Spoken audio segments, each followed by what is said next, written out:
Hey folks, thanks for joining me today. Today, I'm going to do a video on how to install these primitive rock sliders for your Subaru Forester or Subaru Cross Trek. Now, this is going to be specifically for the 2017 and probably others, Subaru Forester, as some of the directions that they put in the box are a little bit different than what I had to encounter, specifically on the front end. And I also have a lift on the whole Subaru, so there's actually some spacers that we have to contend with. So in that, you can just remove that part of my video about the spacers. That you could just, it doesn't matter if there's a spacer there or not, it's still going to be the same application for you. As far as the front end goes, apparently on one of the other Subaru Foresters or the Cross Trek, there's some additional stuff you have to do up front. Up front, it's very simple. It's just 2 bolts, that's it. On the back, there's really 2 bolts, but you have to loosen a couple other bolts, about 5 altogether. Just loosen them that you can keep them in place or take them out, whatever. The one is, 4 of them are easy to take out and then put back in. The one you don't want to take out, you just want to loosen it. But once you do that, it's a super simple operation. If you purchase these, if you do any off-roading, these are a good upgrade. To me, these come before skid plates. I just think they're just going to be that much more valuable. I eventually probably will do skid plates, but this is the first thing I started with. Plus, it's the biggest dollar amount thing that you're going to have to spend.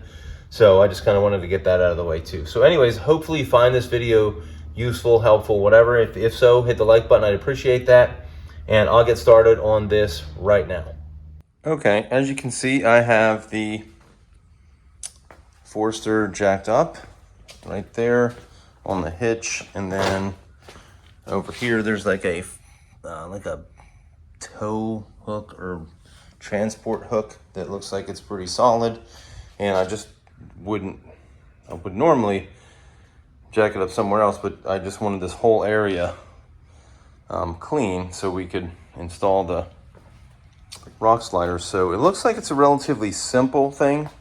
Their instructions right here make it seem like it's a little bit more complicated, like I'm missing something here. Like on this step 2, there's some 17mm head bolts and also some 19mm head bolts plus a 19mm nut. It only has those 2, so I think I'm missing something. I need to get under there and check. These are for the 14 plus Foresters and also the Cross Treks 13 to 17. So it could be a multi-application thing where those are the only things that I need, but I'll try to get into that so then you guys can learn from whatever mistakes I make.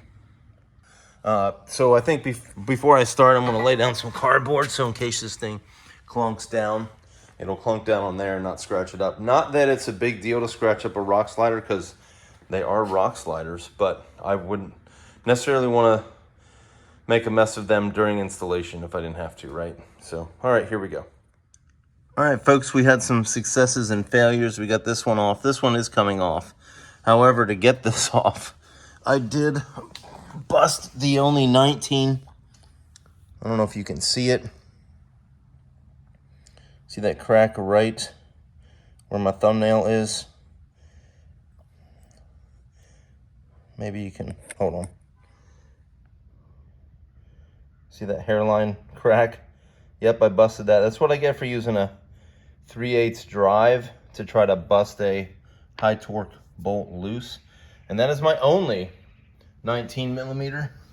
So I've moved on to whatever this is. I don't recommend this, but it's what I had, and it's a 3/4. So 18 is too small, 3/4 will work, 19 is best. And also that was a 12 point. I'd rather have a 6 point anyways on something like that. You know, like this 6 point, so that came off just fine. That was also a bit greasy for some reason. So the other one, which is this one right here, came off just fine. So this looks like it contours, like how it's cut off there and there, like it contours around this. So this goes right up on there. It doesn't, I haven't seen anything else you're gonna move around. So I think we just take these bolts off and slam that thing up there and then retorque it down. I believe that's what's going to happen. It doesn't go under this because there's too much junk right here that this bracket wouldn't go around. So I'll pick you up when I do the rear part of the car. So in the front, you're not trying to take too much off. That's actually pretty simple. But up here, you're taking these. There we go. Angle the camera that way. And these two bolts off. But there's not really a direct line to those. And I do remember doing this for the lift kit. So you have to take this bar right here that goes all the way to these two bolts right here. So this is just a plastic piece as well as this, and I don't think that that's really that important, but this part I think this part's in the way, but actually it's this part that overlaps this part, so you don't need to take this like subframe part of the control arm off. I think you're good with leaving that there because it's a giant bolt. Like that's probably 21 millimeters. Anyways, they had mentioned 12 and 14, which I think is what all these are. I think these are 12 and then these are 14 if I'm not mistaken. But so we're taking this off, and then these two, and basically we're just gonna loosen it and see if we can get around to this bolt, and then that should be it. I'll update you once I'm done. Okay, folks, so that thing is still kind of stuck up there, but it moves around. I took off all the stuff. I think just the plastic piece right there is holding it. Hold on. So just this piece is holding that metal support, but it does give you enough room to get in there. As you can see, this has come out. So now we need to stick the so it's going to go here and here. Ignore this hole. That's where the let me see. Okay, that hole and that hole is where the bracket's going to be, right here. So they do give you some wiggle room, so that's pretty cool. So I just need to probably get my daughter out here to help me lift this thing up. Otherwise, lifting up both ends at the same time is really probably going to be a pain in the butt by myself. Okay, folks. So we have, well, not everything on, but this is on. You can see the bracket for the rock slider is on there. We have the spacer and then more of the information. I did have to loosen this thing to slide the bracket and the spacer up under there. So, and then another bolt fell out. I have those 4 on the left, and then that one on the right, I believe, goes here. So I've already taken these 2 are to the metal part, and then over here. So I'll put those back in, and then that one, other one that fell out, I believe, goes right there. So I guess there's yeah, as you can see, well, no, you can't see it. Anyways, there's something in there that it screws to. And then down here,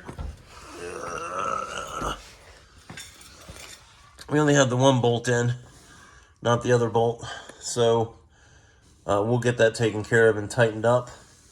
I believe we're at the tighten up phase right now, so we'll have that in a minute. Okay, so here's the finished product, all torqued down to the right specs. And it is just a hair off of there.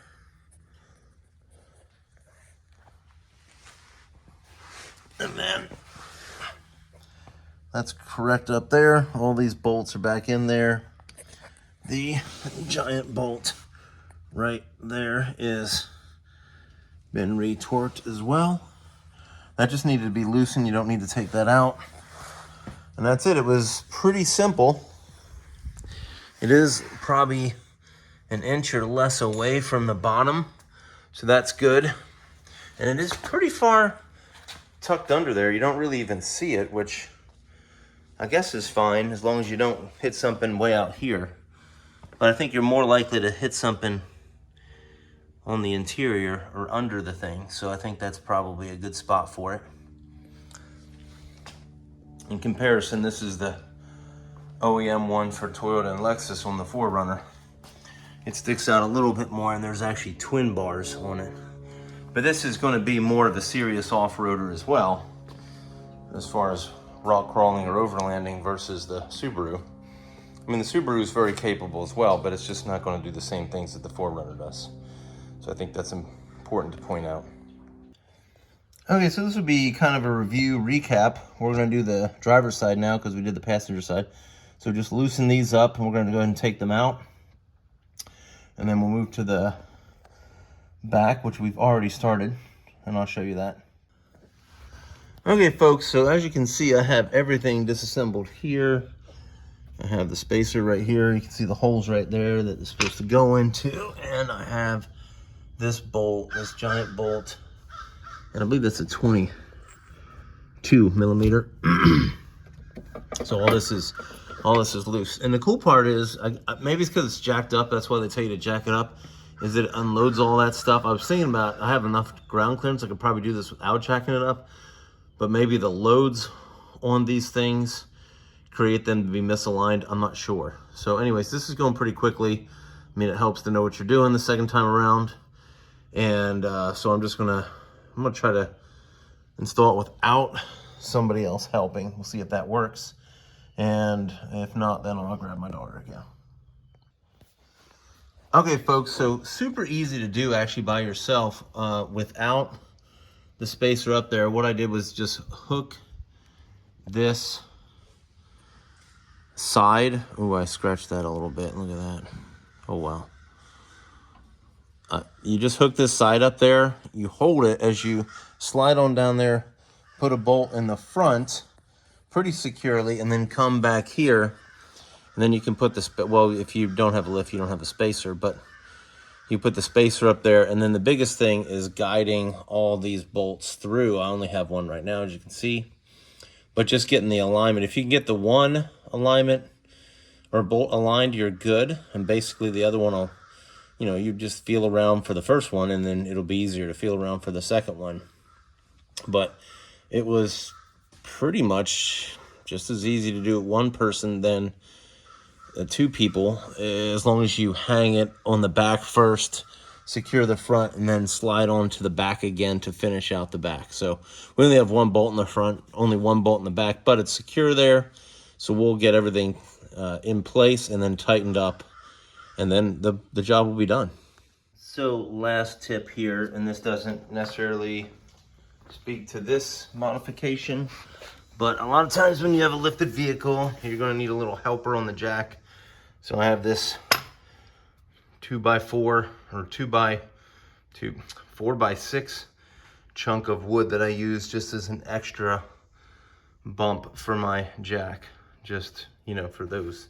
Of course, you can get better jacks, but I don't have a better jack. Okay, folks, this wraps up the video. Here is a quick look at the rock slider on the driver's side,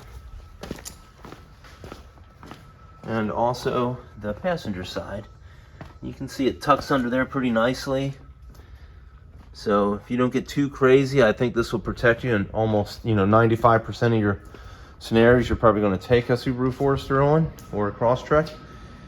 Anyways, if you liked the video, hit the like button. I'd appreciate that. And if you want to see more videos on my Subarus, Toyotas, and I even have a couple of some Ford material in there as well, you can hit the subscribe button as well. I'd appreciate that. Have a nice day. Bye.